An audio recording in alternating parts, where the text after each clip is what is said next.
How's everybody doing? My name's Mike from Roots Canine Training, and let's get right into this video. So I got Ghost with me, and what I'm doing is starting the imprint sit. So what's happening is I'm verbally saying the word sit, and immediately afterwards I'm using my foot to manipulate his butt down to the ground, and I'm also using the leash to slightly pull up on. And so there you go. You saw he did it with no manipulation that time. So he's learning very quickly, and I'm giving him praise every time he sits without me having to push his butt down to the ground.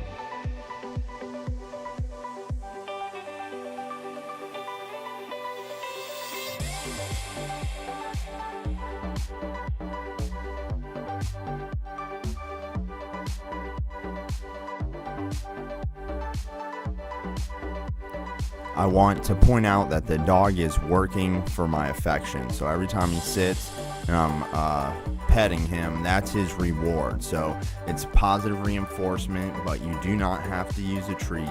So here the dog tries to break heel, and it's important to remain calm. He was about to start panicking, but it's important that the handler remains calm. If you notice too, directly after he broke heel, he started complying, and then we got there was a distraction in the yard. It was a bird. So if you also look at this dog's body language when he's walking, he's very confident, and I can tell that because of his ears are straight up and his tail is straight up in the air.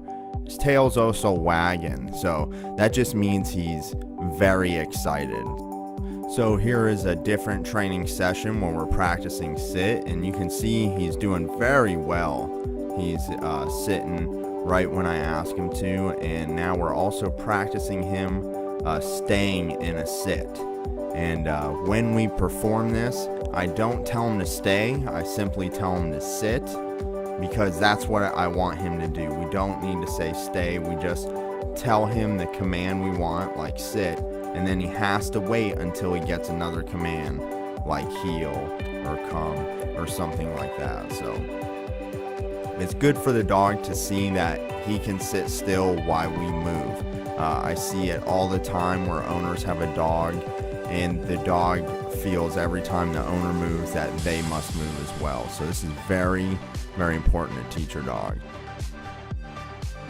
So if you notice, the dog is when he's in heel, he's kind of looks like he's just gonna take off all of a sudden. So he's just a little hyper, he's excited. He really doesn't know much on the leash. He doesn't know what he's supposed to do. So when they're training, he's still a puppy, they're gonna push the bounds. So they're gonna try and figure out what they're allowed to do and what they can't do, and it's the handler's job to go ahead and make sure they set up boundaries for the dog so they know what they can and can't do.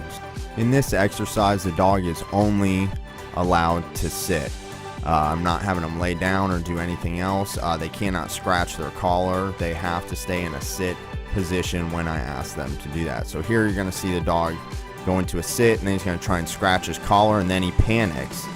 And it's my job to stay calm during that little bit of panic, and I don't get mad at him or anything like that, but he now knows that no matter what he does, I'm not gonna give in to your panic. So it's my experience when dogs do that type of thing, they've done it in the past with owners, and that's how they get their way.